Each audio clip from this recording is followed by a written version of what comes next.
Welcome to the Dating After Divorce podcast. I'm your host, Sade Curry, and I believe every divorced woman deserves a romantic relationship where she feels safe, loved, and cherished. You can create the most amazing life after divorce, and I will teach you how. Hello, everyone. Welcome back to the Dating After Divorce podcast. Today, we are talking about how to attend social events alone without dying of shame.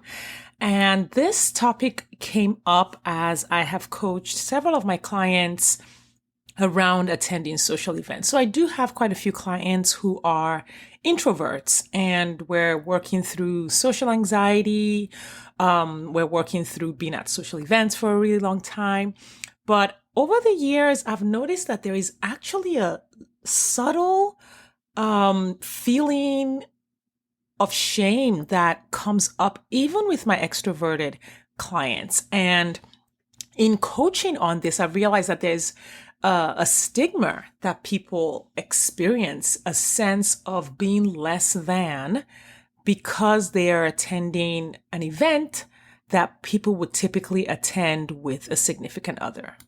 And it took me back to the days during my own divorce and when I was single and spending time alone and attending certain events or going to do certain things that I had never done on my own. And I remember one of them was going to the movies alone. I remember walking into the movie theater and buying my popcorn and sitting down and watching the movie. And I didn't feel shame at the time, but it felt really strange to be at the movies without a girlfriend, without my kids, without a significant other. So my recollection of attending events alone during my separation, divorce, after my divorce was not the same experience that these clients of mine were having. So I had to take a step and really say, hey, what's going on here? I didn't enjoy attending things alone, but I didn't absolutely hate it. And I never felt that there was anything less about me because of that. And I think maybe because I was that kid who, always had a book in her purse. Or even when I was in the corporate world, I would go to lunch by myself, usually because I wanted to eat at places that my coworkers didn't want to eat at, sometimes because I was the only person of color and I wasn't going to lunch with other people. But mostly it was because I had a really good book and I really loved sushi and I just wanted to go to the same sushi restaurant and read my book over lunch. So back to this unique experience of shame and stigma around attending an event alone. So as I've talked to my clients about this and dug into it, there is a fear of experiencing the shame that comes with sort of being in the state of being single or being in the state of not having a person. So I think it goes beyond just being single or attending the event by yourself, because I think people attend things on their own a lot of times. But typically, if a married person or a partnered person was attending an event, because they know that they are partnered and maybe their partner just couldn't come to this event, or we're only supposed to attend it on their own, because of the knowledge that they have this relationship status, this socially accepted relationship status, there isn't a dip in that person's self-esteem. There isn't a feeling of being othered or a feeling of being wrong or bad. But with some people, attending an event that others might go to with a partner almost exacerbates or amplifies their feeling of being wrong or less than because they're not in a romantic relationship. For these people, quote unquote, having to go to the event by themselves almost announces to the world that they have failed at this very important life situation. So now not only am I single and failing at this quote unquote very important life milestone, or now I'm divorced, again, tagged as failure, now I have to go to a social event by myself and make it known to everyone in the room that I am alone. So because our society puts such a premium on being in a relationship, a person not in a relationship fears that they are attending an event by themselves makes them look lonely. Now everyone knows that they're lonely. Now they feel exposed to the world. Now they feel the discomfort of walking into the venue alone. Imagining, I was going to say feeling everyone's eyes on you, but imagining that everyone's eyes are on you, imagining that they're looking at you and saying, oh my God, what a loser. They couldn't find a person to come with them. Sitting by yourself, during intermission at a concert, looking around as everyone is talking to their partner or talking to their group of friends that they came with, that really intense feeling of self-consciousness that comes with feeling like you're sticking out like a sore thumb.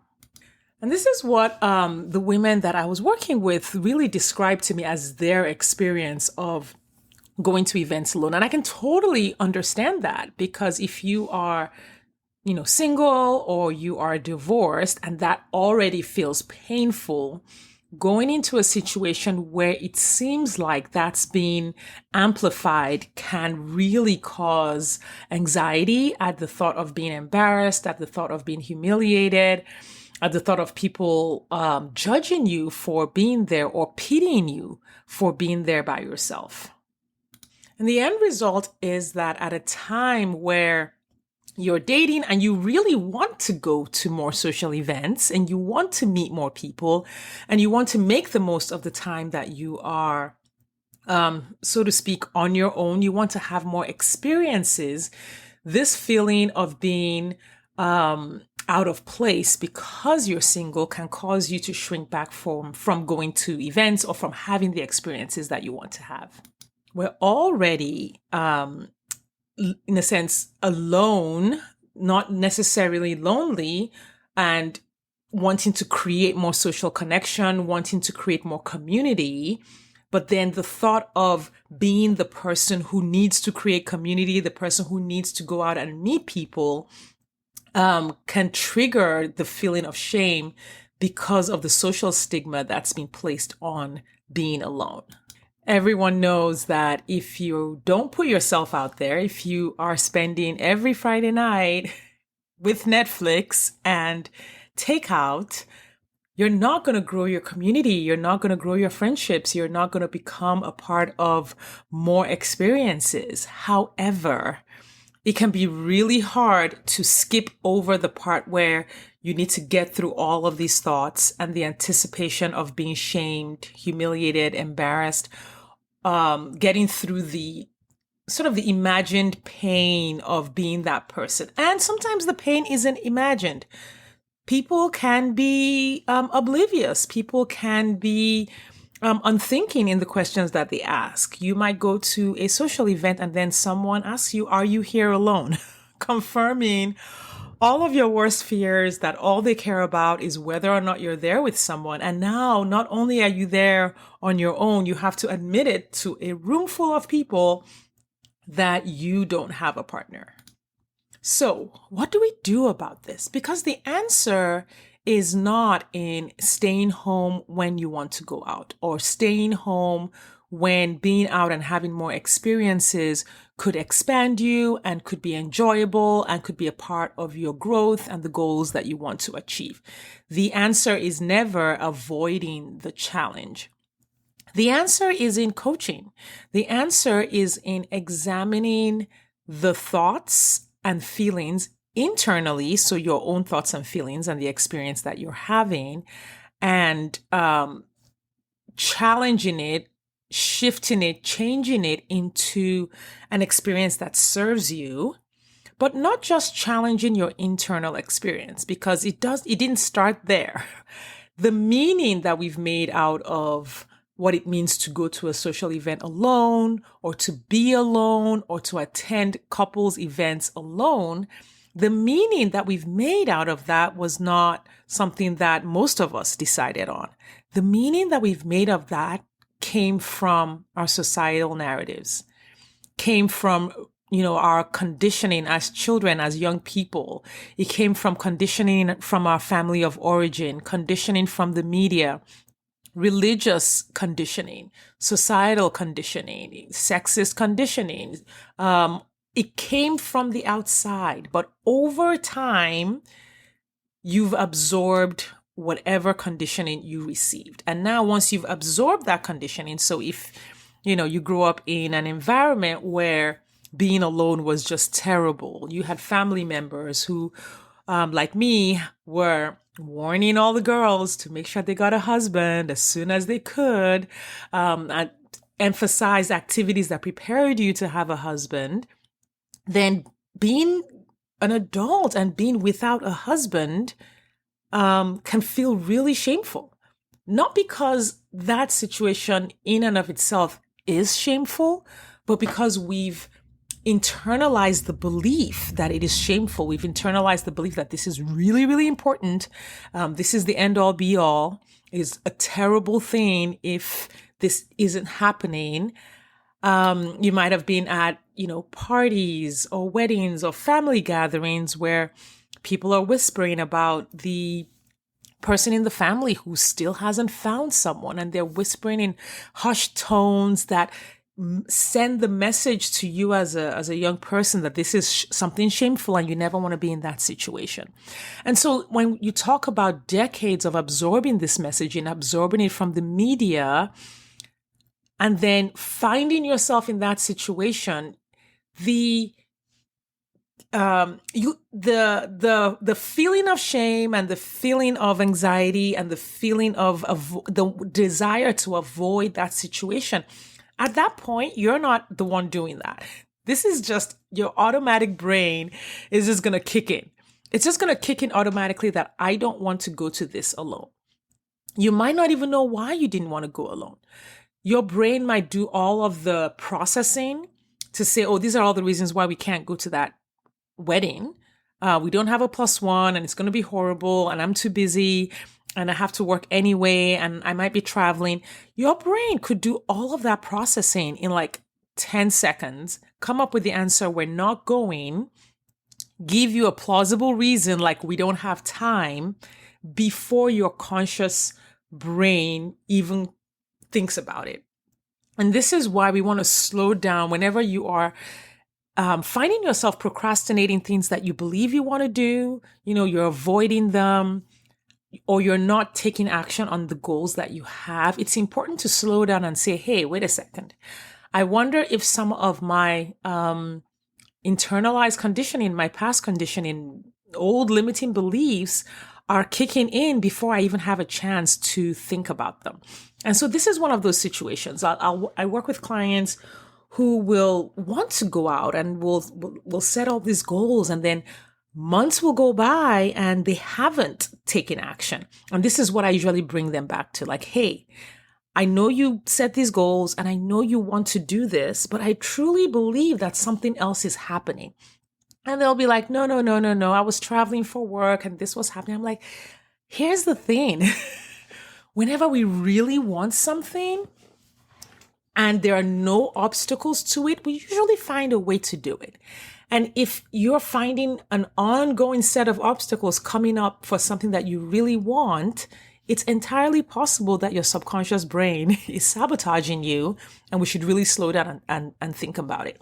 So in the case of attending social events, wanting to attend social events but not wanting to go alone, feeling self-conscious about being alone, that might be a huge subconscious block to meeting people, is that you don't want to put yourself in the situation that you could possibly be humiliated or embarrassed about your relationship status. And of course, that's totally normal. Who would want that? And again, our society can be so unthinking and insensitive around those things. It's like, because society believes that we should all be in relationships and never leave relationships, the same society is going to be policing that. whether consciously or unconsciously, usually not maliciously, but it can be a huge trigger. So if you're one of those people, I know this isn't everyone. I wasn't one of these people, but if you're one of these people who feels like, hey, I don't want to go here because I feel like people are going to go around the table, everyone's going to introduce themselves, talk about their partners, and that's triggering for me. Or they're going to talk about their kids, and I still didn't have kids, so that's triggering for me. Like, if that is you, I want to tell you that there is nothing wrong with you. Absolutely not. Your worth and your value is not in this arbitrary, made up societal hierarchy that places people who are in relationships or have stayed in their relationships forever above people who are not currently in a relationship or may never want a relationship or have never had a relationship. It's a fake measure of a person's value. It's a fake measure of a person's worth. And your relationship status has nothing to do with your worth. Now, I've said that, and that's going to be easier said than absorbed. Like, we have to start with the work. If you find yourself triggered by any of the situations that we've talked about today, this is work that you might have to do and say, hey, what do I believe? Not necessarily beliefs that you've chosen, but beliefs that you were conditioned, things you were conditioned to believe. Was I conditioned to believe that it is shameful to be alone, and showing up publicly, because shame always wants us to hide what's wrong with us, showing up publicly will then trigger that shame. Like, oh my God, first of all, I'm in this bad situation, and then I'm going out there to let people know about it. If this is you, I want you to slow it down. Don't try to push yourself or force yourself to do something that you haven't processed.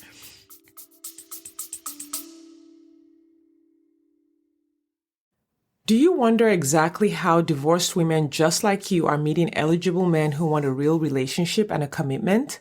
They're doing it by dating with their core values. Your core values are the GPS that lead you to the partner you've been looking for. When you use your core values on dating apps, text messages, and at social events, you will easily connect with your true match partner without chasing, settling, or wasting time with non-committal men. I have taught exactly how to do this in the 2-hour Core Values Dating Blueprint course available on my website, sadecurry.com/dating. That's SADECURRY.com/dating. You will learn exactly how to identify your core values and use them on your dating profile, how to ask the right questions via text, and how to tell the right stories on dates so that you attract the right people and repel those who aren't right for you. If you're ready to meet your true match, hop over to sadecurry.com/dating or click the link in the show notes. Now back to the episode. What you want to do is sit with, first of all, do I avoid going to social events alone? So that would be the very first question you want to ask yourself.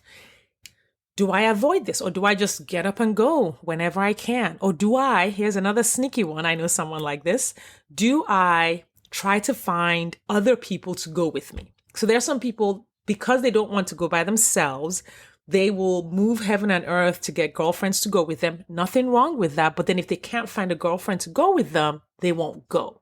So if the end of the story is that you avoid getting to the point where you do go alone, you might want to sit with some of the coaching that we're going to talk about. So the first thing is to find out if this is even you. If this is you, if the thought of going for this brings up shame or anxiety or like, oh my God, I would hate doing that, this is something for you to consider. The next question you want to ask yourself is why? And you might not know right away if you haven't been coached before, or you haven't been to therapy or done a lot of personal development. It might not be easy for you to bring up those subconscious beliefs. It might not be easy for you to see where you have internalized beliefs or internalized societal conditioning that is triggering this behavior. So it might take you a couple of days. I usually will tell my clients, if they can't if we can't hit on something in a session, I'll be like, just sit with it. Just wake up in the morning and ask yourself the question, see what comes up, and do that for 2 or 3 days. And usually, once they give their brain that challenge, it usually comes up with the answers. And it's like, oh, it's because of this. So why? Write down all of the thoughts or all of the quote unquote reasons that your brain gives you for not wanting to go. And then once you have that list, ask yourself, are any of these reasons, of course, your brain believes all the reasons are valid. Are any of these reasons due to societal programming, or are these reasons that I have chosen? A lot of people, if you haven't done a lot of self-coaching, you'll think you chose them. Like, because you're like, yeah, I don't want to go alone because I don't want to have to sit by myself during intermission at the musical and not have anyone to talk to and have to be on my phone. Or I don't want to have to sit in a restaurant by myself. And so that sounds like a reason I don't want to be in that situation. And at that point, if that reason feels sort of like normal or good to you, then I would want to challenge you to ask why 5 times and see if there are deeper reasons why. So I don't want to sit by myself at a restaurant. Why? Because I don't want to not have someone to talk to. Why? Right? And you keep going. And 9 times out of 10, you're going to realize that the reason is something society has said. I will look like a loser, or I will look foolish, or I won't enjoy myself. Well, why won't you enjoy yourself? A lot of these sort of like boxes that we put ourselves in terms of what we will allow ourselves to experience come from societal conditioning, come from the messages that we've received, and it keeps us in a box. It limits what we have the capacity to experience. It limits our skill sets in handling different situations. And so once you've gone through all of these, usually you're going to have some feelings that are going to come up if you go through the coaching and you challenge yourself to really sit with it. Then you'll probably have some emotions that will come up. So you might experience grief, or you might experience anxiety, or you might experience shame, overwhelm, or whatever.